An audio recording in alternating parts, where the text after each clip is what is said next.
ஓம் சாந்தி. பிப்ரவரி 8, 2024. காலை முரளி பாப்தாதா, மதுபன். இனிமையான குழந்தைகளே, நீங்கள் உச்சி குடுமிகளான பிராமணர்கள் என்பதை எப்பொழுதும் நினைவு செய்யுங்கள். நீங்கள் மேன்மையானவர்கள் ஆகின்றீர்கள் என்பதால் முக மலர்ச்சியுடன் இருங்கள். உங்களுடன் உரையாட கற்றுக்கொள்ளுங்கள். அப்பொழுது நீங்கள் அளவற்ற சந்தோஷத்தை அனுபவம் செய்வீர்கள். கேள்வி: யாரால் தந்தையிடம் புகலிடம் பெற முடியும்? யாருக்கு தந்தை புகலிடம் கொடுக்கிறார்கள்? பதில்: பற்றை முற்றிலுமாக அழித்தவர்களும் தமது புத்தியின் யோகத்தை மற்ற அனைத்திலிருந்தும் துண்டித்துக் கொண்டிருப்பவர்களுமே தந்தையிடம் புகலிடம் பெறுகின்றார்கள். புத்தியில் நண்பர்களின் அல்லது உறவினர்களின் மீது பற்று இருக்கக்கூடாது. உங்கள் புத்தியில் இருக்க வேண்டியது என்னுடையவர் ஒரே ஒரு பாபாவே அன்றி வேறு எவரும் அல்ல. அத்தகைய குழந்தைகளினாலேயே சேவை செய்ய முடியும். அத்தகைய குழந்தைகளுக்கே தந்தை புகலிடம் கொடுக்கின்றார். ஓம் சாந்தி. அவரே கடவுளே, ஆன்மீக தந்தையும் ஆசிரியரும் குருவும் ஆவார். குழந்தைகளாகிய நீங்கள் இதனை நன்றாக புரிந்து கொண்டிருக்கிறீர்கள். உலகத்திற்கு இது தெரியாது. சந்நியாசிகள் சிவோகம், நானே சிவன் என்று தம்மை பற்றி கூறும் பொழுது தாமே தந்தையும் ஆசிரியரும் குருவும் என்று கூறுவதில்லை. அவர்கள் தம்மை பற்றி கூறும் பொழுது சிவோகம் தத்துவம், நானே சிவன், அதுவே உங்களுக்கும் பொருந்தும் என்றே கூறுகிறார்கள். கடவுள் சர்வ வியாபியாக இருந்தால் அனைவருமே தந்தையும் ஆசிரியரும் குருவும் ஆகிவிடுவார்கள். எவ்வாறாயினும் எவரும் தம்மை இவ்வாறு கருதுவதில்லை. மனிதர்கள் தம்மை பரமாத்மாவான கடவுள் என்று அழைத்துக் கொள்வது முற்றிலும் பிழையாகும். தந்தை குழந்தைகளுக்கு விளங்கப்படுத்துவதென அனைத்தும் புத்தியால் கிரகிக்கப்பட வேண்டும். மற்ற கல்வியில் பல பாடங்கள் உள்ளன. மாணவர்களின் புத்தியில் அனைத்து பாடங்களுமே நிலைத்திருக்கும் என்றில்லை. இங்கே தந்தை கற்பிக்கின்ற அனைத்தும் குழந்தைகளின் புத்தியில் ஒரு வினாடியில் புகுகின்றது. நீங்கள் படைப்பவரதும் படைப்பின் ஆரம்பம் மத்தியமம் இறுதியினதும் ஞானத்தை கூறுகின்றீர்கள். நீங்கள் முக்காலத்தை அறிந்தவர்களாகவும் சுயதர்ஷன சக்கரதாரிகளாகவும் ஆகின்றீர்கள். பௌதீக கல்வியில் பாடங்கள் அனைத்தும் முற்றிலும் வேறுபட்டிருக்கும். ஒரே ஒரு தந்தை மாத்திரமே அனைவருக்கும் ஜீவன் முக்தியை அருள்கின்றார் என்று நீங்கள் அனைவருக்கும் விளங்கப்படுத்தி அதனை நிரூபிக்கின்றீர்கள். ஆத்மாக்கள் அனைவரும் பரமாத்மாவை நினைவு செய்கிறார்கள். அவர்கள் ஓ தந்தையான கடவுளே என்று கூறுகிறார்கள். ஆகையால் நீங்கள் நிச்சயமாக தந்தையிடமிருந்து ஆஸ்தியை பெற வேண்டும். மக்கள் அந்த ஆஸ்தியை இழக்கும் பொழுதே துன்பமடைகிறார்கள். இதுவே இன்பம் துன்பம் என்ற விளையாட்டை பற்றியதாகும். இந்த நேரத்தில் அனைவரும் தூய்மையற்றவர்களாகவும் சந்தோஷமற்றவர்களாகவும் உள்ளனர். நீங்கள் தூய்மையாகுவதன் மூலம் சந்தோஷத்தை நிச்சயமாக அனுபவம் செய்கிறீர்கள். தந்தையே சந்தோஷ உலகை ஸ்தாபிக்கின்றார். குழந்தைகளாகிய உங்களுக்கு தந்தையே விளங்கப்படுத்துகின்றார் என்பதை நீங்கள் உங்கள் புத்தியில் வைத்திருக்க வேண்டும். ஒரே ஒரு தந்தை மாத்திரமே ஞானம் நிறைந்தவராவார். தந்தை உலகின் ஆரம்பம் மத்தியமம் இறுதியின் ஞானத்தை கொண்டிருக்கின்றார். மற்ற சமயங்கள் அனைத்தும் தம் தம் நேரத்தில் ஸ்தாபிக்கப்படுகின்றன. இந்த விஷயங்கள் வேறு எவரின் புத்தியிலும் இல்லை. தந்தை இந்த கல்வியை குழந்தைகளாகிய உங்களுக்கு மிகவும் இலகுவாக்கியுள்ளார். அவர் உங்களுக்கு விவரமாக விளங்கப்படுத்துவது, உங்கள் தந்தையான என்னை நினைவு செய்தால் நீங்கள் தமோ பிரதானிலிருந்து சத்தோ பிரதானம் ஆகுவீர்கள். யோகம் அதிக அளவில் போற்றப்படுகிறது. பாரதத்தின் புராதன யோகம் நினைவு கூறப்பட்ட போதிலும் யோகத்திலிருந்து என்ன நன்மை கிடைக்கிறது என்பதை எவரும் அறியாதுள்ளனர். அஷரீரியான கடவுள் கற்பிக்கின்றார் என்று கீதையில் குறிப்பிடப்பட்ட யோகம் இதுவே ஆகும். மற்ற யோகங்கள் அனைத்தும் மனிதர்களால் கற்பிக்கப்படுகிறது. தேவர்களுக்கான யோகம் என்ற கேள்விக்கு இடமில்லை. மனிதர்களே ஹத்தயோகம் போன்றவற்றை கற்பிக்கிறார்கள். தேவர்கள் அவற்றை கற்பதும் இல்லை, கற்பிப்பதும் இல்லை. தெய்வீக உலகில் யோகம் என்ற கேள்விக்கு இடமில்லை. யோகத்தின் மூலம் அனைவரும் தூய்மையாகின்றார்கள். அவர்கள் இங்கேயே நிச்சயமாக அவ்வாறு ஆகின்றார்கள். உலகத்தை தூய்மையாக்குவதற்காக தந்தை சங்கம யுகத்திலேயே வருகின்றார். நீங்கள் இப்பொழுது பழைய உலகத்திலிருந்து புதிய உலகிற்கு மாற்றம் செய்யப்படுகிறீர்கள். இதனை ஒருவருக்கு விளங்கப்படுத்துதல் அற்புதமான விஷயமாகும். பிராமணர்களாகிய நாங்களே உச்சி குடுமிகள். பிராமணர்கள் அதாவது உச்சி குடுமிகள் கலியுகத்திற்கும் சத்தியுகத்திற்கும் இடையில் உள்ளனர். இதுவே சங்கம யுகம் என்று அழைக்கப்படுகிறது. இதன் போதே நீங்கள் மேன்மையானவர்கள் ஆகின்றீர்கள். நீங்களே அதிமேன்மையானவர்கள் ஆகப் போகின்றீர்கள் என்பது குழந்தைகளாகிய உங்கள் புத்தியில் நிலைத்திருந்தால் நீங்கள் சதா முக மலர்ச்சியுடன் இருப்பீர்கள். நீங்கள் எந்த அளவிற்கு சேவை செய்கின்றீர்களோ அந்த அளவிற்கு நீங்கள் அதிக அளவு முக மலர்ச்சியுடன் இருப்பீர்கள். நீங்கள் வருமானத்தை ஈட்டிக் கொள்வதுடன் மற்றோருக்கும் ஈட்டுவதற்கு தூண்டுங்கள். நீங்கள் கண்காட்சிகளில் சேவை செய்வது அதிகரிப்பதற்கு ஏற்ப நீங்கள் கூறுவதை கேட்பவர்களின் சந்தோஷமும் அதிகரிக்கும். அதில் உங்களுக்கும் பிறருக்கும் நன்மை உள்ளது. சிறு நிலையங்களிலும் கூட 5 அல்லது 6 பிரதான படங்கள் இருக்க வேண்டும். அவற்றை விளங்கப்படுத்துவது இலகுவாகும். நீங்கள் சேவை செய்ய வேண்டும். நாள் முழுவதும் அதிக அளவு சேவை செய்ய வேண்டும். உங்களுக்கு உங்கள் நண்பர்கள் உறவினர்களின் மீது எந்த பற்றுமே இருக்கக்கூடாது. உங்கள் கண்களால் காண்பவை அனைத்தும் அழியப் போகின்றன.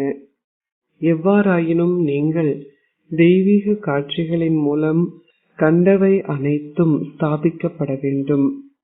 இவ்வாறாக தொடர்ந்தும் உங்களுக்குள் உரையாடினால் நீங்கள் உறுதியானவர்கள் ஆகுவீர்கள். நீங்கள் எல்லையற்ற தந்தையை சந்தித்த சந்தோஷத்தை அனுபவம் செய்ய வேண்டும். அரசருக்கு பிறந்த ஒருவருக்கு தூய பெருமை உள்ளது. குழந்தைகளாகிய நீங்கள் சொர்க்கத்தின் அதிபதிகள் ஆகின்றீர்கள். உங்களுக்காகவே நீங்கள் அனைவரும் முயற்சி செய்கிறீர்கள். தந்தை கூறுகின்றார், காம சிதையில் அமர்ந்ததால் நீங்கள் அவலட்சணம் ஆகியுள்ளீர்கள். இப்பொழுது ஞான சிதையில் அமருங்கள். அப்பொழுது நீங்கள் அழகாகுவீர்கள். இந்த எண்ணங்கள் உங்கள் புத்தியில் தொடர்ந்தும் சுழல வேண்டும். உங்கள் அலுவலகத்தில் அமர்ந்திருந்தாலும் நீங்கள் தொடர்ந்தும் நினைவு செய்ய வேண்டும். உங்களுக்கு நேரம் இல்லை என்றில்லை. உங்களுக்கு நேரம் கிடைக்கும் பொழுதெல்லாம் ஆன்மீக வருமானத்தை ஈட்டுங்கள். இது மிகவும் உயர்ந்த வருமானமாகும். ஒரே நேரத்தில் நீங்கள் ஆரோக்கியத்தையும் செல்வத்தையும் பெறுகின்றீர்கள். அர்ஜுனரதும் ஏகலைவன் அதாவது கிராமவாசி ஒரு கதையும் உள்ளது. உங்கள் வீட்டில் குடும்பத்துடன் வாழும் பொழுதும் நீங்கள் யோகத்திலும் ஞானத்திலும் இங்கு இருப்பவர்களை விட விரைவாக முன்னேறி செல்ல முடியும். அனைத்தும் நினைவு செய்வதிலேயே தங்கியுள்ளது. நீங்கள் அனைவரும் இங்கேயே இருப்பதாயின் எவ்வாறு சேவை இடம்பெறும்? புத்துணர்வு பெற்று அதன் பின்னர் சேவையில் ஈடுபட்டிருங்கள். சேவையை பற்றிய எண்ணமே இருக்க வேண்டும். பாபாவும் தாதாவும் சேர்ந்து இருப்பதனால் பாபா கண்காட்சிகளுக்கு செல்ல முடியாது. பாபாவின் ஆத்மாவும் இவரின் ஆத்மாவும் ஒன்றாகவே உள்ளனர். அவர்கள் அற்புதமான தம்பதியர் ஆவார்கள். உங்களை தவிர வேறு எவருக்கும் இந்த தம்பதியரை தெரியாது. பாபா தன்னை தம்பதியினரில் ஒருவராக கருதுவதுடன் நான் மாத்திரமே நீண்ட நாள் தொலைந்து இப்பொழுது கண்டெடுக்கப்பட்ட பாபாவின் புத்திரன் என்றும் கூறுகின்றார். லக்ஷ்மி நாராயணரது இந்த படத்தை அவர் பார்க்கும் பொழுது இதுவே எனது அடுத்த பிறவி என்று அதிக அளவு சந்தோஷத்தை அனுபவம் செய்கின்றார். நான் நிச்சயமாக சிம்மாசனத்தில் அமர்வேன். நீங்களும் ராஜயோகத்தை கற்கின்றீர்கள். இலக்கும் லட்சியமும் உங்கள் முன்னிலையில் உள்ளது. நீண்ட காலம் தொலைந்து இப்பொழுது கண்டெடுக்கப்பட்ட பாபாவின் புத்திரர் என்ற சந்தோஷம் இவருக்கு உள்ளது. இருப்பினும் அவரால் அந்த சந்தோஷத்தை எப்பொழுதும் பேண முடிவதில்லை. அவரது எண்ணங்கள் பல்வேறு திசைக்கு திருப்பப்படுகின்றன. நினைவு சதா நிலைத்திருப்பதும் வேறு எந்த எண்ணங்களும் வராதென்பதும் நாடகத்தின் நியதி அல்ல. மாயையின் புயல் உங்களை நினைவு செய்ய அனுமதிப்பதில்லை. பாபா எனக்குள் பிரவேசித்திருப்பதால் எனக்கு அது இலகுவானது என்பது எனக்கு தெரியும். நானே முதல் இலக்கத்திற்குரிய நீண்ட காலம் காணாமல் சென்று இப்பொழுது கண்டெடுக்கப்பட்ட பாபாவின் குழந்தையாவேன்.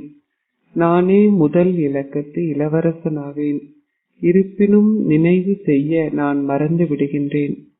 பல வகையான எண்ணங்கள் வருகின்றன. இதுவே மாயையாகும்.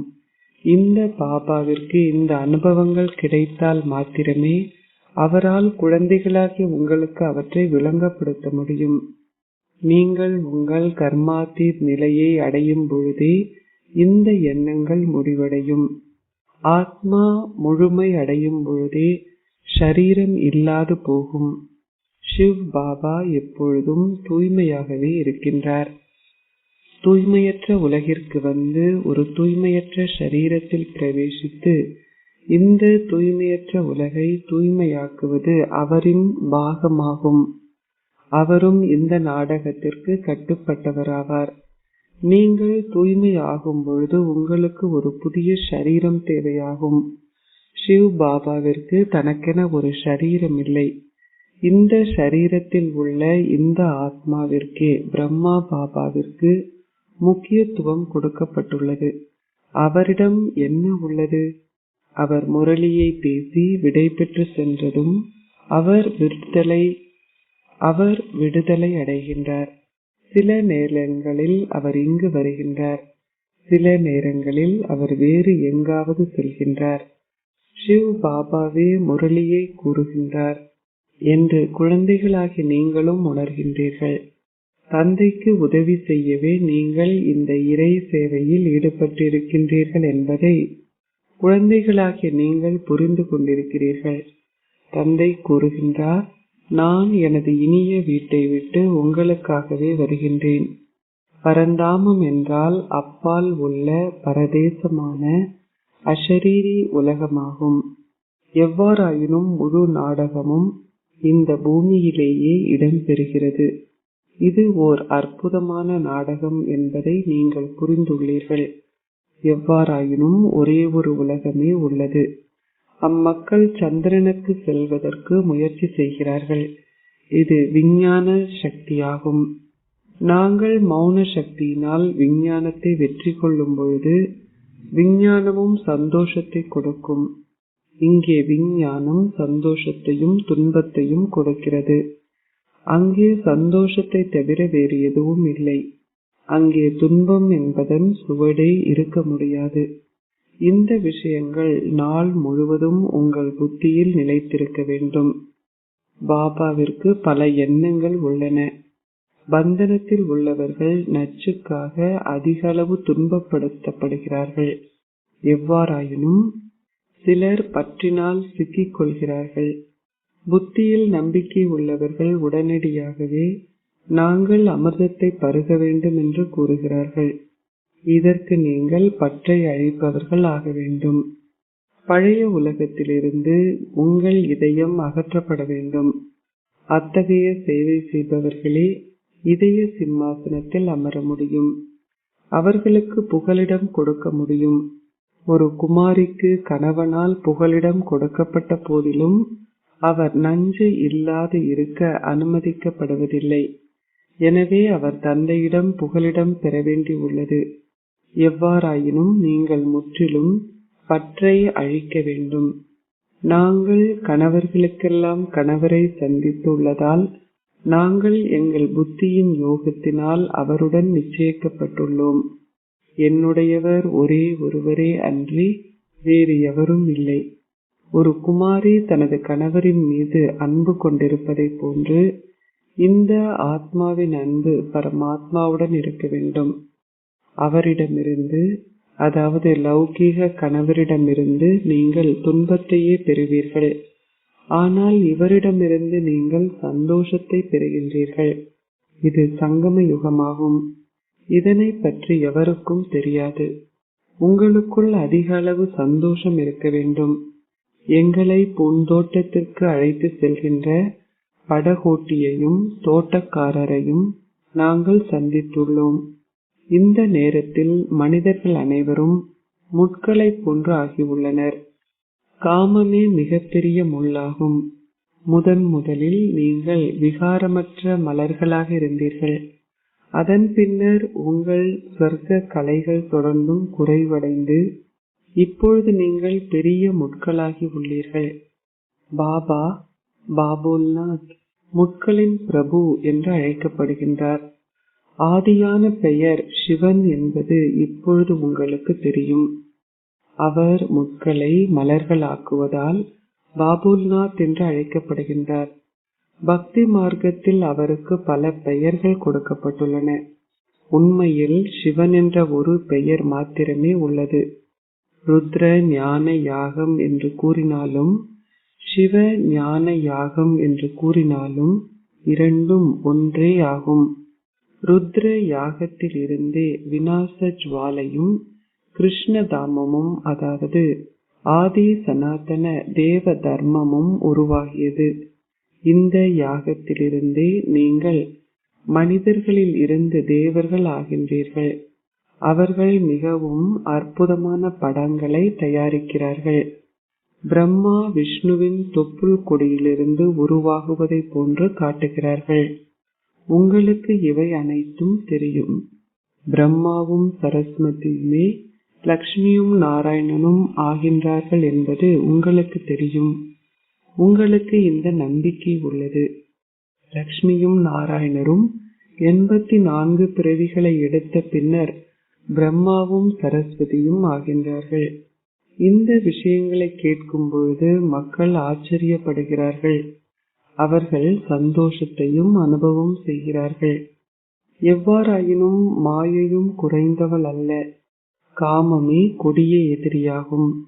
மாயை உங்களை பெயரிலும் ரூபத்திலும் சிக்கச் செய்து உங்களை வீழ்த்துகின்றாள். நீங்கள் தந்தையை நினைவு செய்ய அவள் அனுமதிப்பதில்லை. பின்னர் அந்த சந்தோஷம் குறைவடைகிறது. நீங்கள் பலருக்கும் விளங்கப்படுத்தி உள்ளீர்கள் என்பதில் சந்தோஷம் அடைந்துவிடக் கூடாது. நீங்கள் எந்த அளவிற்கு பாபாவை நினைவு செய்கின்றீர்கள் என்று முதலில் பார்க்க வேண்டும். நான் உறங்கச் செல்வதற்கு முன்னர் பாபாவை நினைவு செய்கின்றேனா இல்லையா? சில குழந்தைகள் தமது ஒழுக்கத்தில் மிகவும் உறுதியாக உள்ளனர். குழந்தைகளாகிய நீங்கள் மிகவும் அதிர்ஷ்டசாலிகள். தந்தையின் தலையில் பெரும் சுமை உள்ளது. எவ்வாறாயினும் ரதத்திற்கு சலுகை கிடைக்கிறது. அவருக்கு ஞானமும் யோகமும் உள்ளது. இவை இல்லாதிருந்தால் அவர் எவ்வாறு லக்ஷ்மி நாராயணர் என்ற அந்தஸ்தை அடைய முடியும்? பாபாவிற்கு தான் மாத்திரம் தந்தையின் ஒரே குழந்தையும் பல குழந்தைகளை கொண்டிருப்பவரும் என்ற சந்தோஷம் உள்ளது. அவருக்கு இந்த போதை இருந்த போதிலும் மாயை தடைகளை உருவாக்குகின்றாள். குழந்தைகளாகிய நீங்களும் மாயையிடமிருந்து தடைகளை அனுபவம் செய்பவர்களாக இருக்க வேண்டும். நீங்கள் முன்னேறி செல்லும் பொழுது கர்மாதி ஸ்திதியை அடைவீர்கள். இந்த பாபாவும் தாதாவும் ஒன்றாகவே உள்ளனர். அவர் கூறுகின்றார், இனிமையிலும் இனிமையான குழந்தைகளே, தந்தையே அன்பு கடலாவார். இவரது ஆத்மாவும் அவருடனேயே உள்ளார். இவருக்கும் அன்பு உள்ளது.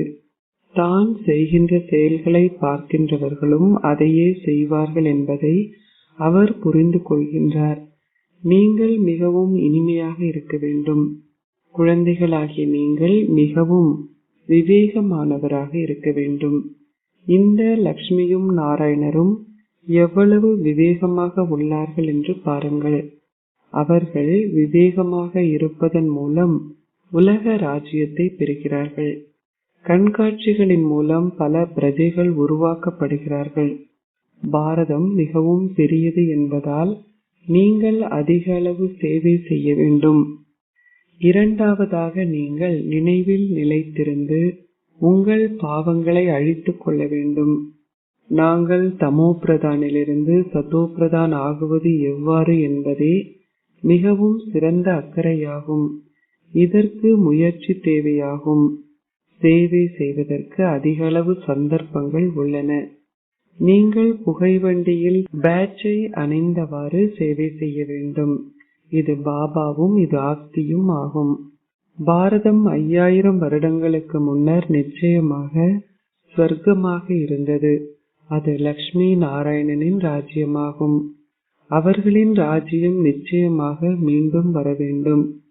பாபாவை நினைவு செய்வதன் மூலம் நாங்கள் தூய உலகின் அதிபதிகள் ஆகின்றோம்.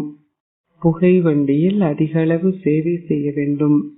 ஒவ்வொரு பெட்டியாக சென்று சேவை செய்ய வேண்டும். சேவை செய்பவர்கள் இதய சிம்மாசனத்தை பெறுகிறார்கள். அவர்களிடம் கூறுங்கள், நாங்கள் நற்செய்தி ஒன்றை உங்களுக்கு கூற விரும்புகின்றோம். நீங்கள் பூஜைக்குரிய தேவர்களாக இருந்தீர்கள்.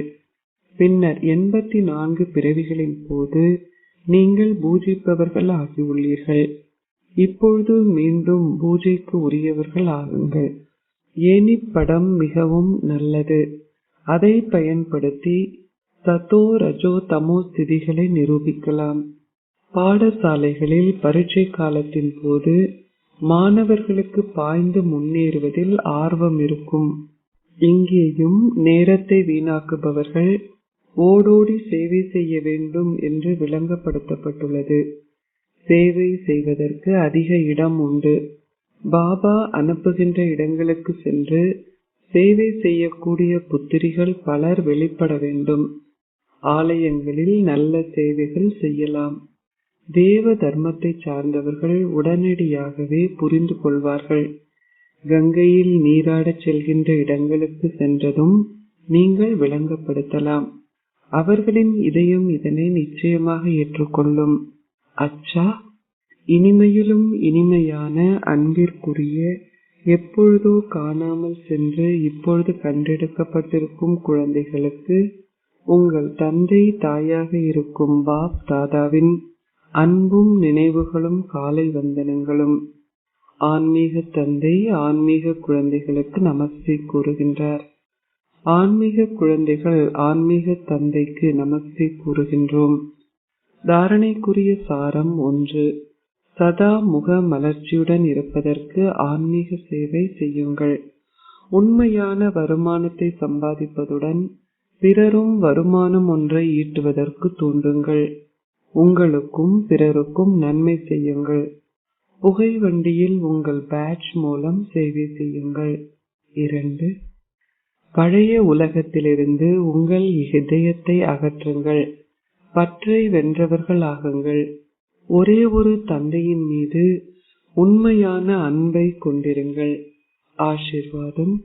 நீங்கள் சங்கம யுகத்தின் முக்கியத்துவத்தை அறிந்து அதனால் ஒவ்வொரு கணத்திற்கும் விசேஷமான கவனம் செலுத்துவதன் மூலம் ஒரு கதாநாயக நடிகர் ஆகுவீர்களாக.